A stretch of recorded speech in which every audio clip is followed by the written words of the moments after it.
Pero particularmente hoy culminaremos nuestro capítulo 7, que como les decía, trata del tema de la importancia de una comunidad bíblica mientras vivimos en misión. Entonces, en otras palabras, cuando hablamos de vivir en misión, lo que hemos estado planteando desde el día 1, desde la primera clase, es esta idea errónea que dice, tomamos a uno de aquí, digo de aquí de la iglesia, y lo enviamos a otro lugar. Y ese es el misionero, ese es el que está haciendo la misión. Y nosotros nos quedamos orando y ofrendando. Pero recuerden que lo que hemos estado hablando desde la clase 1 es que esos términos que utilizamos de orar, dar y ofrendar, nos incluye a todos. Porque hay uno que va a ser un misionero y usted añade la definición que cruza una frontera cultural, lingüística. Ese salió, ese fue enviado y cruzó alguna barrera lingüística tal vez. Fue a otro país, probablemente, a otra cultura. Pero ¿qué tal de aquellos que se quedaron aquí, que están en el cuerpo, la iglesia? ¿No son ellos misioneros?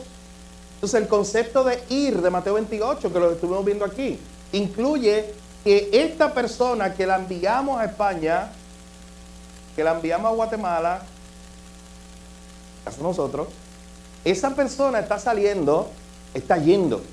Pero los que estamos aquí, tú también estás yendo. Tú estás yendo a tu trabajo todos los días. Tú estás yendo a tu vecindario todos los días. Tú estás yendo entre tu familia todos los días. Entonces ese ir no es para ellos nada más, es para todos. Así que ese concepto cuando hablamos de orar, de dar, orar y ofrendar, no es para que tú escojas, mi hermano. No es para que yo escoja y me digo que vaya Genio, Haití.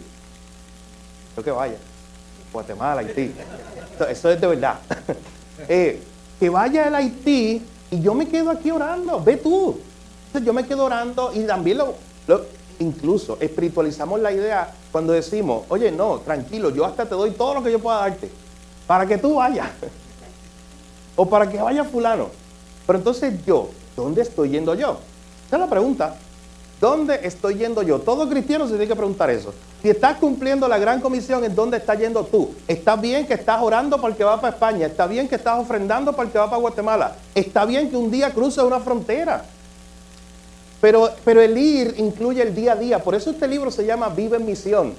¿Cómo vivir la misión de Dios en la vida cotidiana? De eso se trata todo este libro.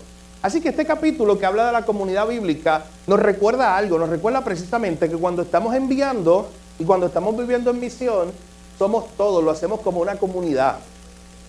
Así que es la iglesia viviendo como esa comunidad del Señor que empieza a vivir, que empieza a dar un testimonio, la iglesia completa viviendo en misión. Y noten que no solamente estamos hablando de la iglesia que está enviando, eso es parte de... Pero estamos hablando de una iglesia que vive en misión aquí y ahora, en el lugar donde está, en el lugar donde la puso Dios. Miren el diagrama como lo explicamos en algún momento. De hecho, aparece en el libro en los primeros capítulos. Usted recuerda cuando el autor hablaba de este concepto que le ayudó a cambiar la forma de él entender la iglesia.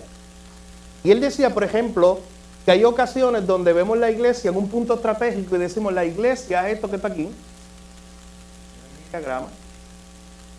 Y está en una localización, en este punto, el verlo así nos limita demasiado. Y esto lo hemos hablado innumerables veces, ya lo sabemos, la iglesia no es el edificio, somos nosotros, el edificio de mañana se puede caer y nosotros seguiremos, porque es la iglesia. Pero cuando tú ves la iglesia así, mi hermano, y esto lo repetimos tanto, ¿sabes por qué? Porque es que caemos en el mismo error constantemente, en lo básico. En tener esta concepción de iglesia. Vamos para la iglesia. Pues eso se lo dije yo a mi esposa cuando estábamos comiendo hoy. O sea, aún nuestro lenguaje. Y no es que eso sea malo en sí mismo porque entendemos lo que queremos decir. Pero usted entiende mi idea. Nos acostumbramos a que la iglesia es el punto. Ese lugar. El edificio.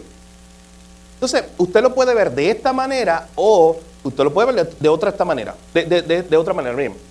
Piensen, aquí nos congregamos en el edificio, nos reunimos, gente que viene de aquí, de Mercedita, hay 2 o 3, de Los Caobos, de Ponce, de Juana Díaz, Vive, de Paraíso, acordándome así de Villa del Carmen, y por ahí. Usted piense, de jardines.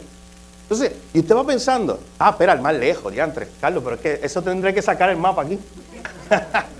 Para decir de dónde viene Carlos, de por acá. Casi Peñuela. Pero entonces, miren la diferencia de usted ver la gente de dónde viene. Y usted dice, oye, es diferente conceptualizar la iglesia aquí en un punto o conceptualizar la iglesia, lo que somos todos nosotros, que en el día a día hay uno que está aquí, hay un grupito que está acá, otro que está aquí, otro que está aquí, otro que está aquí, y nos vamos y nos reunimos en nuestro edificio de reunión. Entonces, cuando tú lo ves de esta manera, ¿sabes qué cambia? Cambia este concepto de la iglesia trabajando como una comunidad bíblica en misión, cuando sabemos que no todos van a llegar al paraíso, no todos van a llegar a donde vive Carlos, no todos van a llegar a Juana Díaz, no todos van a llegar a Jardines, no todos van a llegar a... Cada uno tendrá una comunidad, cada uno tendrá una región particular, a la cual le toca también servir. Y claro, en ocasiones, el cuerpo completo, podemos decir, vamos un día a Casa Ramón, no un día a Casa Ramón, eso pasa, eso es parte de. Pero ¿quién es el que vive allí día a día? Ramón. ¿Quién es el que tiene esa responsabilidad primaria? De influenciar de la manera que él pueda, de orar por los vecinos, de mostrarles el evangelio. En esa área, Ramón. Entonces miren cómo usted empieza a ver la iglesia de esta manera diferente, que nos ayuda a enfocar en que cada uno es un misionero, pero a la misma vez no son misioneros autoproclamados, independientes cada uno de ellos. No, por eso necesitamos la comunidad, por eso nos reunimos constantemente. Ninguno tiene una gran comisión personal. ¿Entiendes lo que le digo? Como que una gran comisión solo para ti individual. No, mi hermano. La gran comisión es el conjunto, es el concepto de iglesia. Yo no puedo decir que Dios me envió a mí sin estar asociado a ningún cuerpo, a lo que es la comunidad bíblica, a la iglesia. No, Dios nos está enviando como una comunidad bíblica. Así que hemos estado viendo la semana pasada ese concepto, esa idea que trae el autor en el capítulo 7, y nos quedamos, como le decía, en la página 93. Y en la página 93 nos enseña esta idea, los versículos desde el que aparece en Juan capítulo 13, versículo 34, hasta 1 de Pedro 5:5, yo solo los voy a mencionar. Pero piense todo lo que nos enseña la Escritura acerca de los unos a los otros, de la importancia de vivir esa comunidad bíblica. De hecho, yo recuerdo que la última línea que presentamos el miércoles pasado fue cuando los autores dijeron que nosotros no podemos vivir este tipo de comunidad bíblica si tratamos de vivirla domingo a domingo, un saludito de lejos y hasta el otro domingo. Y no hay forma de cómo yo voy a aplicar estos principios que están aquí. De hecho, yo le invito a que usted tome esto, mientras yo lo pensaba, mientras yo repasaba esta clase, ¿sabe qué yo hacía? Yo pensaba, ¿cuál o de qué forma particular yo voy a cumplir este mandato esta semana? De hecho, haga lo suyo y haga lo mismo. Piense por un momento, ¿de qué forma particular usted va a cumplir estos mandatos que están aquí de los unos a los otros para hacer esta comunidad bíblica que vive en la misión de Dios, que refleja el evangelio? Miren el primero. ¿Cuál es el primero? Página 93. Ámense los unos a los otros. Juan capítulo 13, verso 34. Ámense los unos a los otros. Entonces, esta idea de amarnos los unos a los otros con el amor de Cristo, amándonos como el Hijo nos ha amado. Ámense los unos a los otros.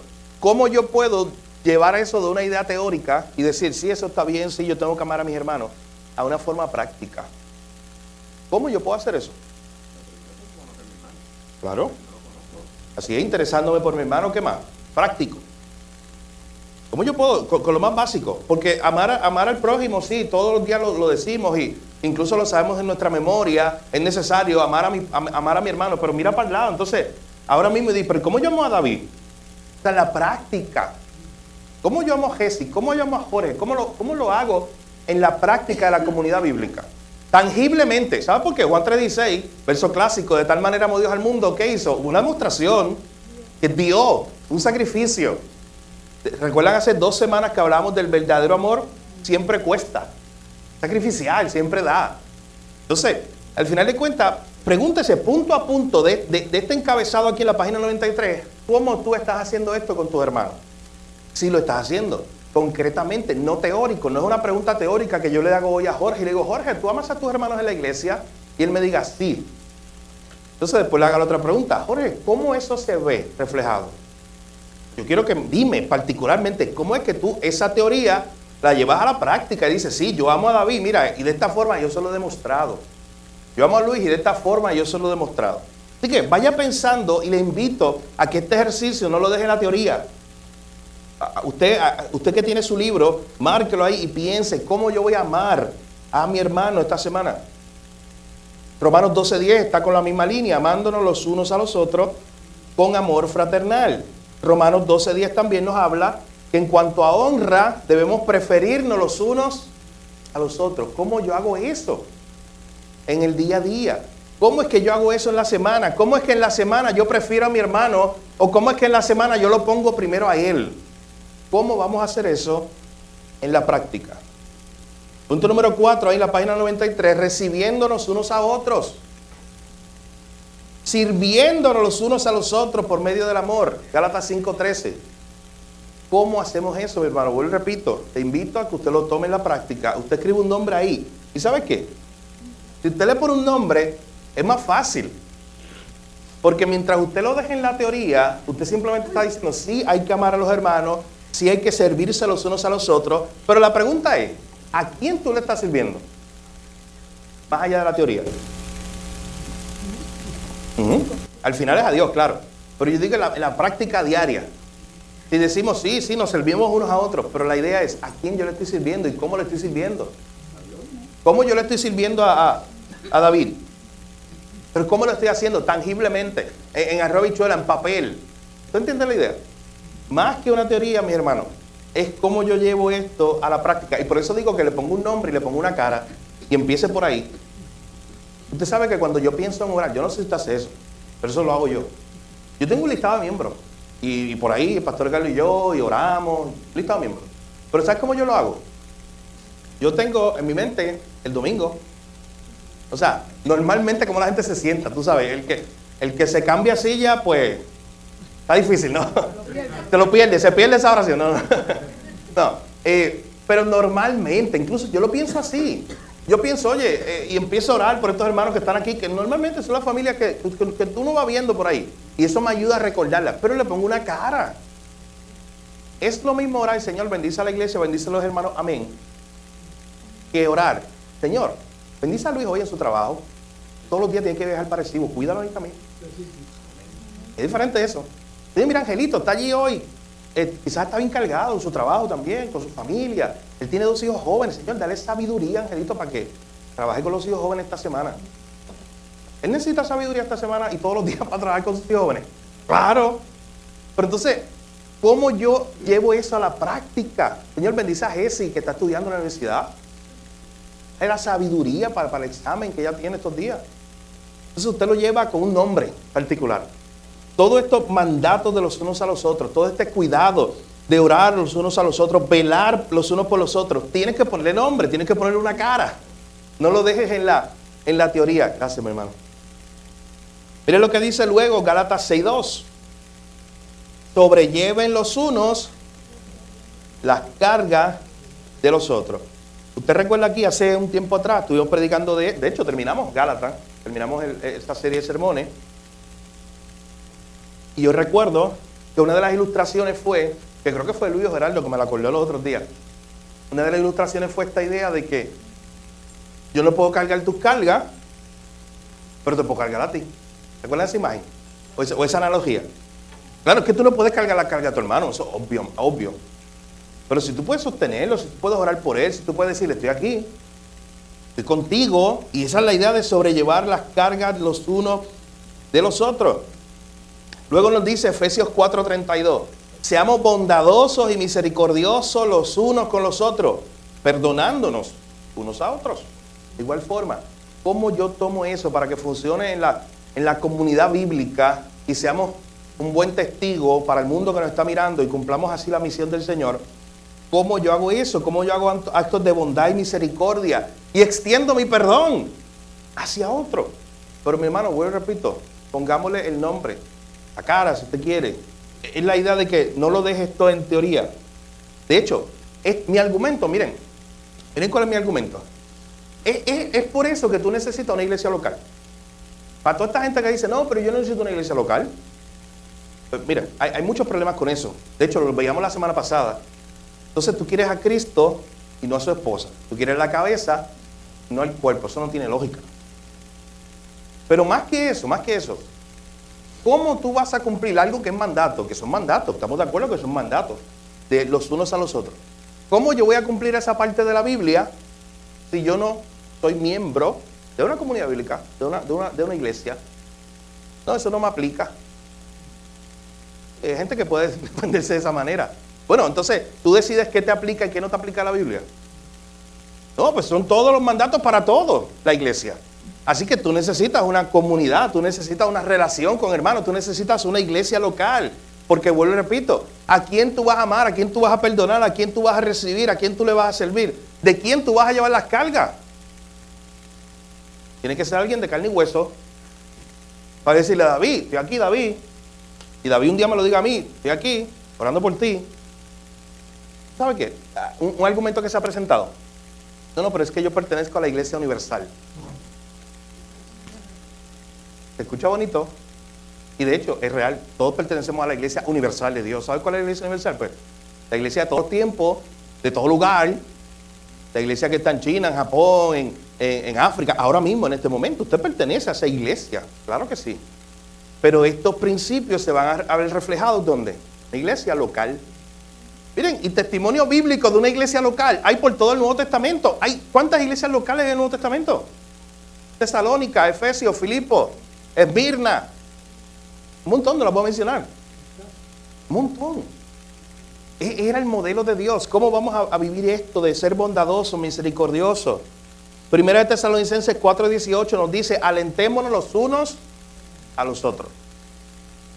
Pues repito, mi hermano, mi deseo es que mientras estudiamos este capítulo, usted se lo lleve esta semana y usted al lado vaya escribiendo y vaya pensando en maneras concretas en las cuales usted va a vivir esto en su iglesia local, en la cual usted va a aplicar esto. Próximo, Santiago 5:16 nos dice, confesaos unos a otros y orar los unos por los otros. De igual manera, ¿cómo vamos a hacer eso? Es con gente concreta. Primera de Pedro 4:9, hospedándolos los unos a los otros. Primera de Pedro 5:5, revistiéndonos todos de humildad, uno para con otro. Hermano, y sabes que esto es una pequeña muestra. La lista sigue.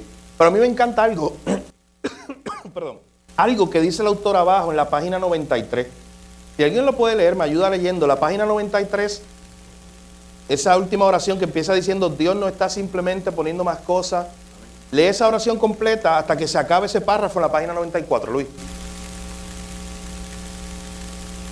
Dios no está simplemente poniendo más cosas que hacer en nuestra lista para que la vida cristiana sea más difícil, sino que está usando estas herramientas fundamentales para hacernos crecer hacia nuestra propia madurez espiritual y hacer avanzar su misión en el mundo. Ahí está, Dios no le está poniendo simplemente una lista de cosas que hacer. No, es que ese siempre fue el diseño de Dios. Que tú vivieras una comunidad bíblica, que tú vivieras de esta forma. De hecho, si seguimos leyendo en la página 94, la próxima oración ahí dice, lo hermoso es que conforme obedientemente vamos en pos de estos mandamientos, o sea, cuando la iglesia empieza a vivir según esos mandatos bíblicos, Cristo, mira lo que dice, Cristo entonces es exhibido delante de aquellos que nos rodean. Hermano, ¿tú sabes lo que está diciendo? Que mientras la iglesia comienza a vivir según el diseño de Dios, abrazando esta idea bíblica de los unos a los otros, Cristo entonces es exhibido, se hace la misión. El mundo mira y mira a esta gente y dice, pero ¿cómo esta gente se ama? ¿Cómo esta gente se cuida? ¿Cómo esta gente se perdona? ¿Cómo esta gente se busca los unos a los otros? Se prefieren los unos a los otros. ¿Cómo ellos tienen más amor a veces que incluso familia de afuera, familia biológica? ¿Cómo es que pasa eso? Y obviamente la única respuesta es Cristo, pero Cristo es exhibido, mi hermano. De hecho, hay un autor, siglo XIX, Arthur Pearson se llamaba él decía, y me encantó esa imagen, siempre me quedo aquí. Y fíjate, y era una biografía que él escribió de Spurgeon. Pero ahí él decía, mira, la iglesia lo que hace es coger a Cristo como el cordero. Imagínense, él usa la imagen del cordero de Dios. Levantarlo así bien alto, para que todo el mundo lo vea. Para que toda la ciudad lo vea. Entonces, ¿cómo la iglesia levanta en alto el cordero, a Cristo, para que el mundo lo vea? No, siendo la iglesia que Dios quiere que seamos. Viviendo esos mandatos que están ahí. Así cumplimos, mis hermanos, la misión. ¿Sabe por qué? De nada vale, y esto es bien fuerte, escuche. De nada vale enviar 50 a China, Japón, España, Guatemala y Haití, y aquí dentro no estamos dando testimonio a nuestra ciudad. O sea, no estamos dando testimonio a nuestra comunidad. No estamos amándonos nosotros. No estamos viviendo nosotros el amor de Cristo. No estamos viviendo la comunidad que Cristo quiere que nosotros seamos. Así que al final de cuentas, mis hermanos, por eso este capítulo está añadido aquí. Recuerden, esto es un libro de misiones. Pero ¿por qué te pone a pensar en esto? Bueno, porque no puedes hacer misiones sin la iglesia local, sin la comunidad bíblica. Todo parte de ahí. Y nosotros vamos a exhibir a Cristo cuando vivimos de esta manera. De hecho, si usted sigue leyendo ahí en la página 94, el autor hace un recorrido rápido, simplemente lo menciona por Romanos 12 y 1 Corintios 12 y 14. ¿Qué se encuentra en Romanos 12? Bueno, los dones que Dios dio a algunos en la iglesia. ¿Y por qué son dones diferentes? Bueno, porque cada uno va a edificar al otro. Porque fue el diseño de Dios. ¿Qué se encuentra en 1 Corintios 12 y 1 Corintios 14? Igual, los dones. Los dones que Dios dio a la iglesia. La iglesia es un cuerpo, lo hablamos el miércoles pasado. Y Cristo puso a cada uno en su lugar de forma especial o de forma particular. ¿Qué se encuentra en el medio allá, entre el 12 y el 14? Capítulo 13, que es cómo la iglesia vive en el amor. Ese contexto es importante. Ese capítulo 13 está ahí diciendo, la iglesia que permanece en el cuerpo, que permanece unida, es la iglesia que se ama con el amor de Dios, con el amor de Romanos 13. O sea, que en realidad la primera aplicación de 1 Corintios 13, la primera aplicación, el amor todo lo sufre, todo lo espera, todo lo soporta. Hermano, la primera aplicación es eclesiástica, antes que matrimonial. ¿Sabes eso? ¿Sabes qué significa? Que claro, que está bien y es parte de, porque eso está describiendo el amor de Dios en una forma general, en que yo tengo que pensar en mi esposa así, yo día entre sí, el amor todo lo espera, todo lo soporta, tengo que soportar, tengo que amar, tengo que esperar. En mi relación con mi esposa. Eso es parte de. Pero el contexto original, mírenlo ahí. ¿Sabes cuál es el contexto original? La iglesia.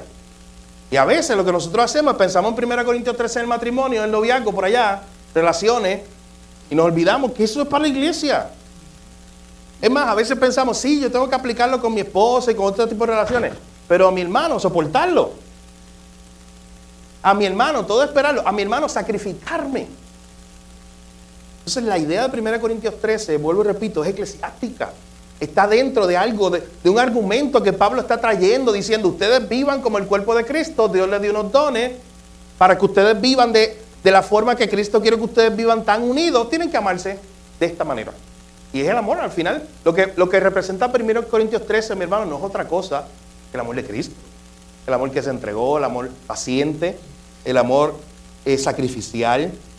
Pero algo me llamó la atención de la página 94, y es que después, en el segundo párrafo, después que menciona Romanos 12, 1 Corintios 12 y 14, llega un momento donde dice, los dones espirituales no se tratan de individuos, sino que fueron planificados con el propósito de construir y edificar la iglesia y tu misión. ¿Es lo que dice después? Esto significa que la iglesia está diseñada para ser independiente o interdependiente. Interdependiente. La iglesia está diseñada para ser independiente, mi hermano. Interdependiente. Para ver si están aquí conmigo. Piensen esto. Esto significa entonces que Dios no salvó a Ramón para que Ramón de forma independiente viva su vida cristiana. Dios no me salvó a mí para que yo de forma independiente viva mi vida cristiana. Dios no te salvó a ti para que tú de forma independiente vivas tu vida cristiana. Sino la idea, los dones espirituales nunca se trataron de individuos, siempre fueron planificados con el propósito de edificar la iglesia y de adelantar la misión de Dios. ¿Sabes qué? Dios le dio un don a Jorge, Dios me dio un don a mí, Dios le dio un don a Jesse, a cada uno de nosotros para la misión. La pregunta es cómo lo estamos haciendo, cómo lo estamos moviendo, cómo lo estamos aplicando. Ese don no fue para que Jesse se saliera por aquí por el lado y resaltara su don y todo el mundo celebrara el gran don que tiene Jesse, de lo que sea, de cantar, de enseñar a los niños. Nunca fue ese el diseño de Dios. Esto lo hemos dicho antes, miren.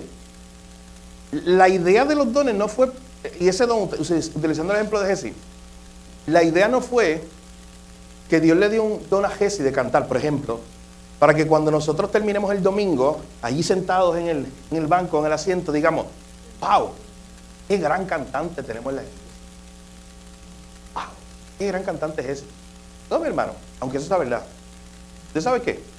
El propósito final, y tiene que ver con lo que estamos viendo, para que al final, en vez de eso, todos podamos decir, wow, qué gran Dios tenemos. Qué glorioso Dios tenemos. Y gracias Dios porque tú traíste a Jessy, que ella nos ayuda a cantar, ella dirige las voces y nos ayuda con su voz. Y gracias a Dios porque tú traíste al hermano tal. ¿Te recuerdas la semana pasada que decíamos si le damos gracias a los hermanos que limpian, a los que da clases, a los niños?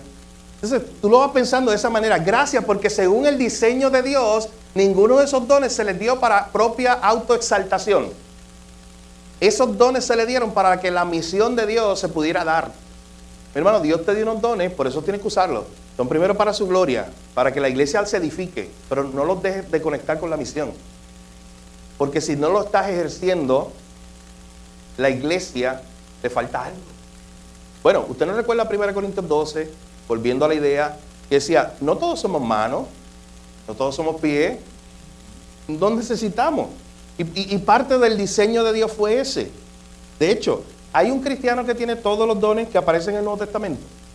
En el Nuevo Testamento aparecen, han sacado números. En Romanos 12, en 1 Corintios 12 y 14, ¿cuántos dones aparece que puede tener un cristiano de esta era, del Nuevo Testamento? ¿Hay algún cristiano que tenga todos los dones? ¿Por qué no? ¿Por qué podría sustentar eso? ¿Por qué no? ¿Por qué un cristiano no tiene todos los dones? Según lo que hemos estado hablando hoy también. Vamos a poner que los pueda tener, pero no los puede desarrollar todos. Se van a glorificar. Y se le subirían los ojos. ¿Ok? O sea, el crecimiento de la obra tiene que ser la función del cuerpo. Ajá. Porque si uno fuera un olarán que lo pudiera resolver todo. Sí.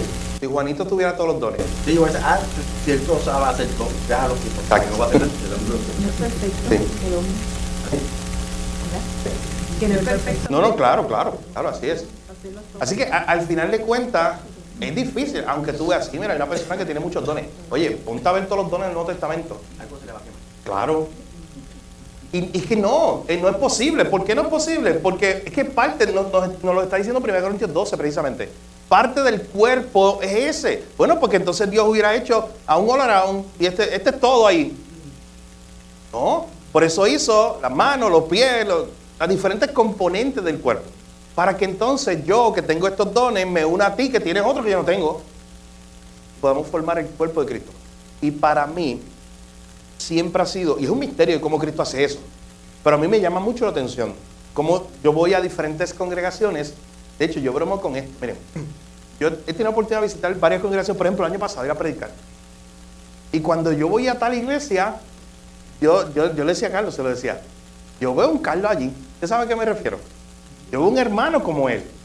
Yo veo un hermano que está preocupado que esto funcione aquí, el equipo, o que es el líder del ministerio de música. Yo veo a alguien que tiene las características de fulano. O sea, yo en mi mente digo, oye, pues esta es nuestra María. De hecho, lo he pensado. Ahí, en esa otra iglesia, es la hermana María. O sea, miren cómo Dios aquí, en esta congregación local, nos dio a Carlos y nos dio a María. ¿Usted le da gracias a Dios por Carlos y María? Dale gracias a Dios por Carlos y María. Pero porque Dios nos los dio a ellos, con esos dones particulares. A la otra iglesia, hermana, pues Dios le dio a otro Carlos y otra María. No se llaman Carlos y María necesariamente, pero usted entiende la idea. Pero eso es parte del diseño de Dios. Dios lo hizo así, Cristo en su diseño perfecto. ¿Y sabe por qué esto es un misterio? Me llama tanto la atención. Porque esto no funciona de una manera, por ejemplo, yo quiero plantar una iglesia y digo, ¿sabes qué? Voy a plantar una iglesia y yo voy a tener a la María, al Carlos, al fulano, aquel, al otro. De hecho, hace poco yo estaba en una reunión, era por Zoom, con pastores de diferentes lugares de Estados Unidos, de Latinoamérica, era el Pillar Network, y allí se discutió el tema de plantación de iglesia.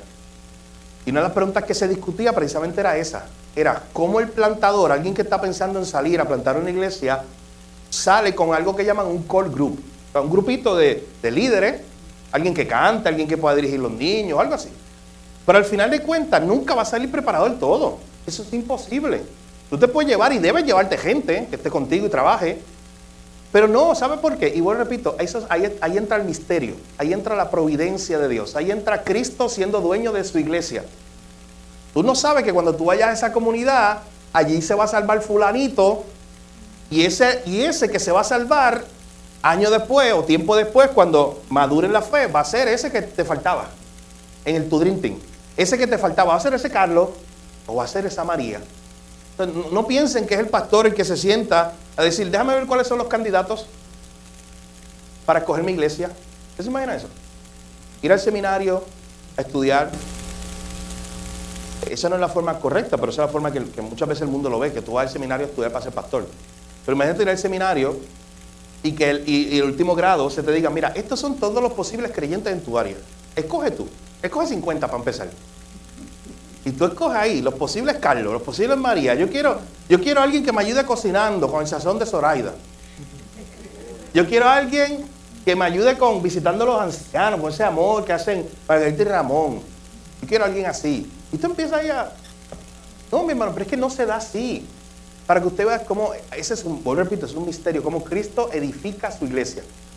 Cuando usted ve cómo se conforma la iglesia, usted está viendo Mateo 16, 18. Mateo 16, 18 dice que Cristo edificará su iglesia. Es Cristo el que lo hace. Y es el Señor el que nos pone y nos forma en esta comunidad bíblica para que vivamos según ese diseño de Dios. Mi hermano, como decíamos la semana pasada, esto no es tarea fácil. Esto es muy complicado. Y miren cómo ya comienza a hablarnos de este tema en la página 94 y 95. Noten el subtítulo que le puso. ¿Alguien lo puede leer? Lo que está en negrito, en la página 94. De los unos. Los revoltosos de los unos a los otros. De los unos a los otros. O sea, ¿qué quiere decir el autor con eso? ¿Tú te crees? Yo te leí el capítulo, pero ¿cuál es la idea? Que vivir los unos a los otros es ¿qué? ¿Fácil? ¿Es fácil eso? No, y por eso él trata de utilizar este término. Lo revoltoso, lo difícil, lo complicado que es esto. Puede ser una tarea, noten lo que dice la página 95 arriba. Puede ser una tarea extremadamente ardua. Las verdaderas relaciones son revoltosas y pueden lastimarte. La iglesia, ya el segundo párrafo dice, la iglesia es un grupo de gente pecadora que se reúne con un grupo de gente pecadora que está resolviendo los problemas de su vida. Oye, pues eso no es fácil. Tú siendo un pecador, reuniéndote con otro pecador, ya es suficiente para una bomba atómica. Imagínate una iglesia que entonces yo me uno con mi pecado, con este hermano, pero entonces me uno con este, y después con Camón, y después con Genny, y después con Geraldo, y la cosa se va complicando. Y usted sume eso a lo que es el componente de una iglesia, póngale 50 personas, no sé. Es complicado. De hecho, termina diciendo el autor ahí, parece una idea loca, desde la perspectiva humana, que esa comunidad bíblica funcione. Pero ese es el misterio de cómo trabaja el Espíritu Santo por medio de gente imperfecta. Ese es el misterio, lo que le estaba hablando hace un tiempo atrás. Es la forma en que el Señor escogió, el soberano, el Dios, dueño de la iglesia, escogió trabajar para que al final la gloria se la lleve Él, el que toma gente pecadora, imperfecta y los va transformando, los va moldando unos a otros y los hace vivir en misión juntos. De hecho, página 95 abajo hay una pregunta que quiero abrir la discusión. ¿Por qué con tanta frecuencia nos resistimos a esta idea? ¿Por qué y esto creo que hablamos un poco la semana pasada de esto, solo lo mencionamos. ¿Por qué con tanta frecuencia nos resistimos a esta idea de abrazar lo que es la comunidad bíblica y vivir según el diseño de Dios? ¿Ustedes creen? Ahí hay varias razones, en la página 95 abajo y la página 96 arriba. ¿Pero qué usted cree? Yo creo que es más fácil, pues yo, la cultura me dice que yo sea individualista y que yo viva en mi propia burbuja. Ajá. Y entonces pues eso es más fácil porque hacer la voluntad de Dios cuesta. Sí. Y obviamente es incómodo porque alguien va a tener que conocer las partes más oscuras de tu corazón. Entonces pues yo prefiero pues simplemente ir a la iglesia, irme rápido y eso, y no profundizar porque sé que puede venir otra persona a decirme, hey, mira este pecado, o mira esto, o que me puede lastimar porque es otro pecado. Entonces yo prefiero vivir en mi casa y estar encerrada en mi casa y no permitir que nadie entre como que a la intimidad de mi hogar o aún de mi corazón. Así es. Sí. Yo prefiero el cuadrito. Calma aquí en mi loseta. Luis, tú no entras para acá, Luis. Quédate en tu loseta. Así que es sacrificial. Nosotros preferimos estar solos. Hay muchas razones para eso. No hay tiempo, pero aquí hay varias ideas bíblicas.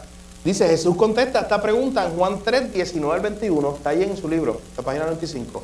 Juan 3, 19 al 21 dice, esta es la condenación, que la luz ha venido al mundo y los hombres amaron más las tinieblas que la luz, porque sus obras eran malas. Porque todo aquel que practica lo malo aborrece la luz y no viene a la luz para que sus obras no sean censuradas. Pero el que hace la verdad viene a la luz para que sus obras sean manifiestas, que son hechas en Dios. O sea, la primera razón que te da de por qué no practicamos esto con tanta frecuencia, porque le tenemos miedo a la luz.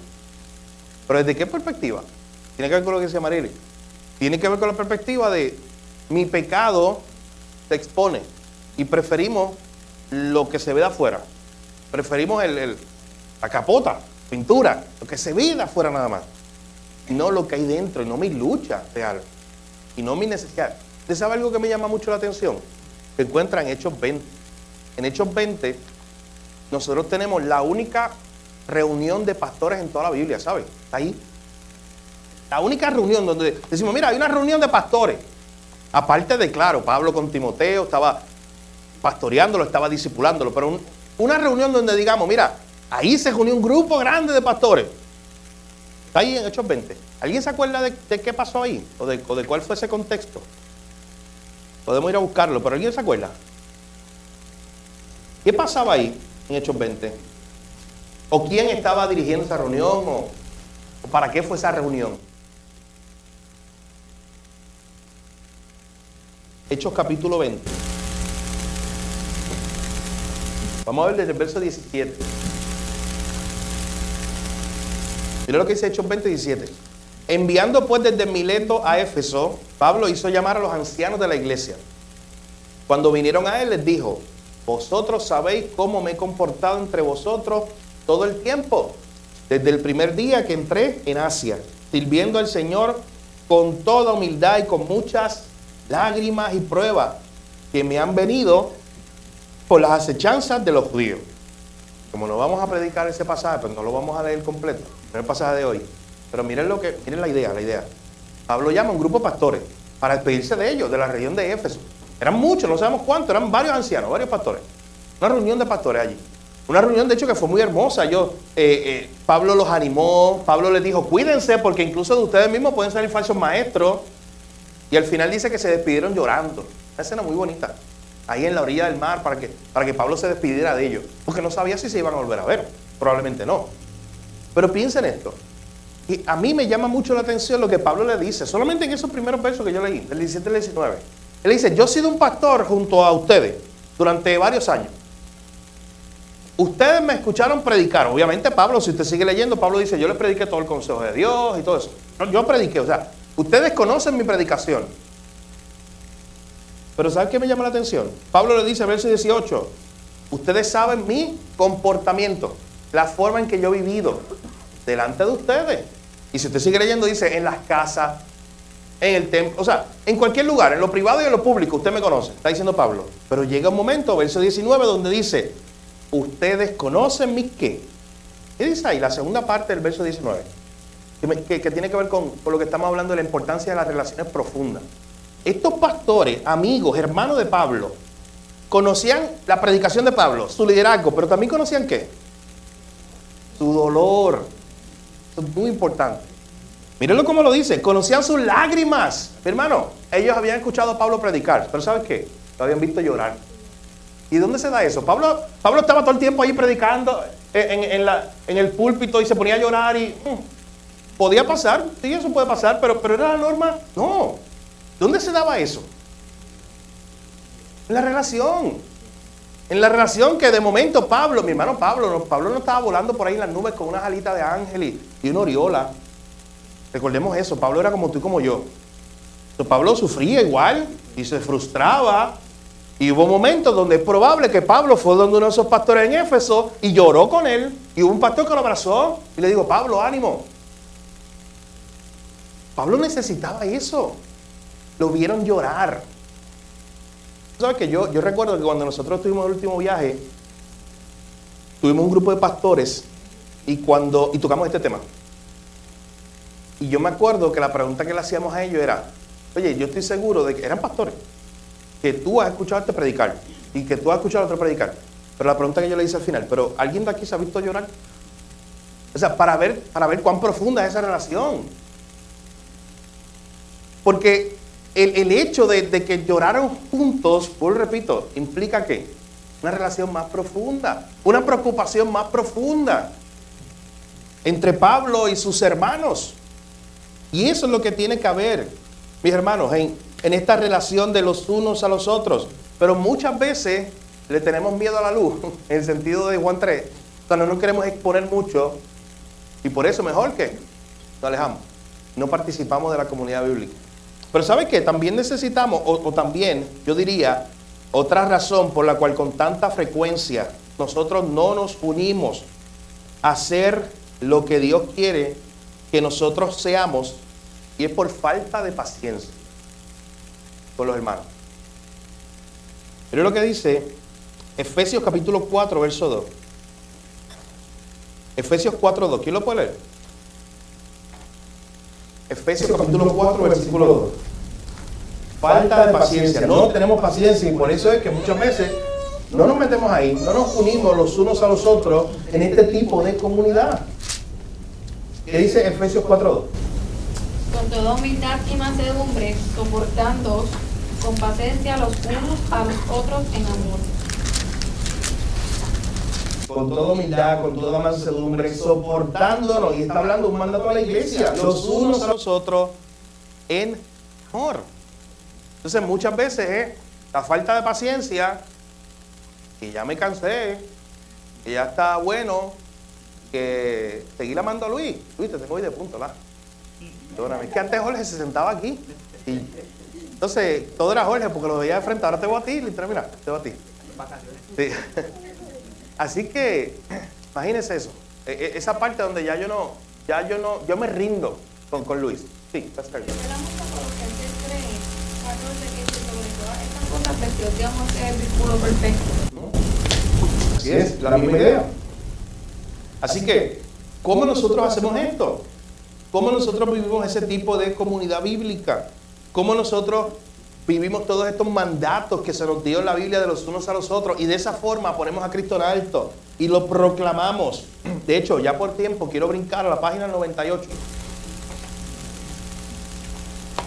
Y miren en la página 98, el autor, ya para cerrar, nos enseña algo que me llamó mucho la atención.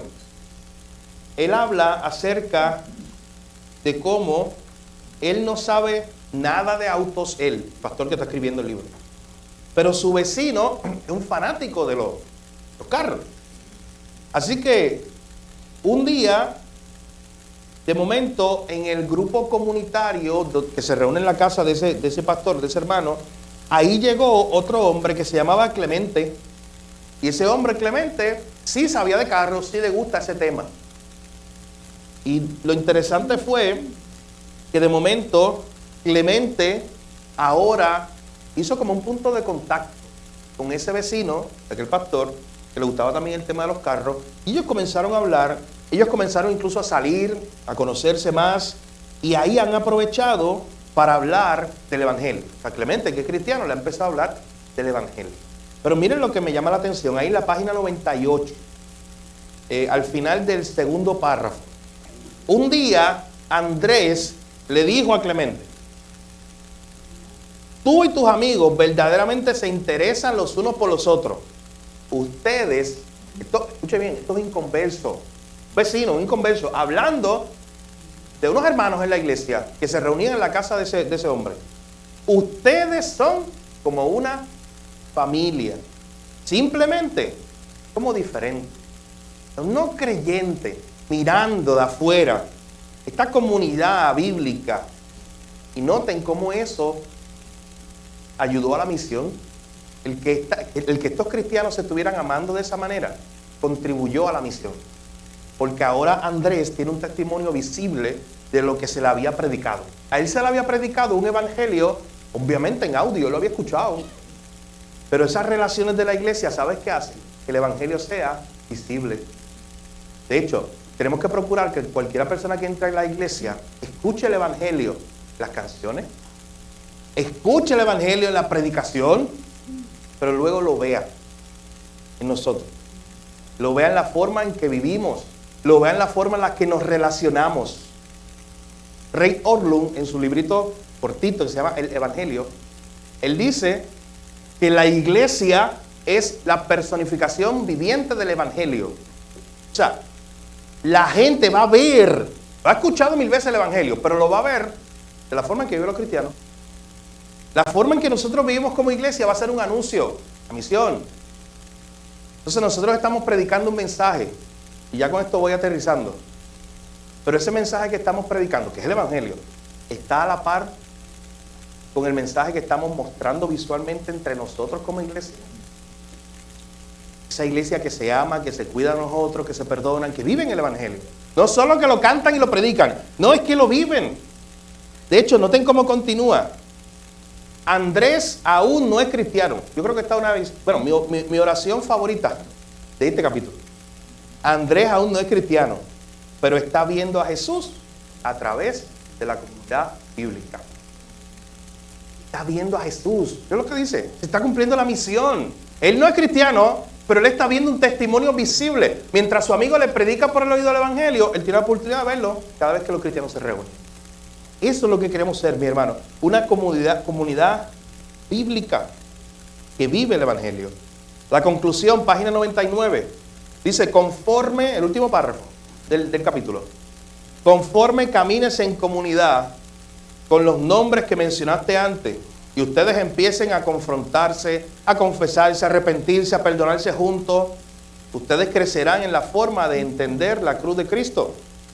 Como ves, la cruz confronta nuestro pecado, produce confesión y proporciona perdón. La cruz es donde se hace posible la unidad y donde la comunidad bíblica puede verdaderamente crecer. La misión no es otra cosa que un desbordamiento de vivir una vida centrada en la cruz, y vivir en comunidad bíblica es fundamental para crecer en el evangelio. Hermanos, la misión no es otra cosa que eso. Una iglesia que está, valga la redundancia, es el título de nuestro libro y de nuestra clase, una iglesia que está viviendo en misión, que está predicando el evangelio, que incluye que algunos se han enviado a otros lugares, que incluye que los que se quedan también van, y entiendan eso, pero que a la misma vez, como cuerpo, como comunidad bíblica, están viviendo el evangelio que predican, y eso también es parte de la misión. Eso también es un testimonio a un mundo que está mirando. Y que el Señor nos ayude a ser una comunidad bíblica que vive el evangelio, no solamente lo predica, y de esa forma participa en la misión del Señor. Próximo miércoles, si el Señor así lo permite, continuaremos con el capítulo 8 de nuestro libro, así que le invito a que pueda entonces darle lectura. Vamos a orar para terminar esta parte. Padre, gracias te damos en esta hora, gracias por tus bondades, tus misericordias para con nosotros. En esta hora, Señor, te pedimos que nos ayudes a vivir lo que es una comunidad bíblica. No está en nuestra carne, Señor, nuestra naturaleza humana. No está en el mensaje que escuchamos todos los días del mundo, de vivir para nosotros mismos, de enfocarnos en nosotros mismos. Es una idea revolucionaria, Señor, la que tú nos enseñas a morir a nosotros mismos, a vivir para otros. a considerar a otros como superiores a nosotros mismos, como tú hiciste, Señor, también. Señor, ayúdanos a hacer un testimonio, Señor, a nuestra comunidad y a otros lugares. Señor, ayúdanos a que de la forma en que nos amemos, en que nos cuidemos, en que vivamos el Evangelio, sea un testimonio. Señor, que muchos conozcan quién eres tú a través de la forma en la cual tu iglesia predica y vive el Evangelio. Señor, gracias te damos por permitirnos unirnos a tu misión y recordar hoy que la misión nunca es un asunto individual. Siempre se hace en comunidad. Ese fue tu diseño, Señor. Gracias por este tiempo de enseñanza. En tu nombre, Jesús, oramos. Lo pedimos todo. Amén.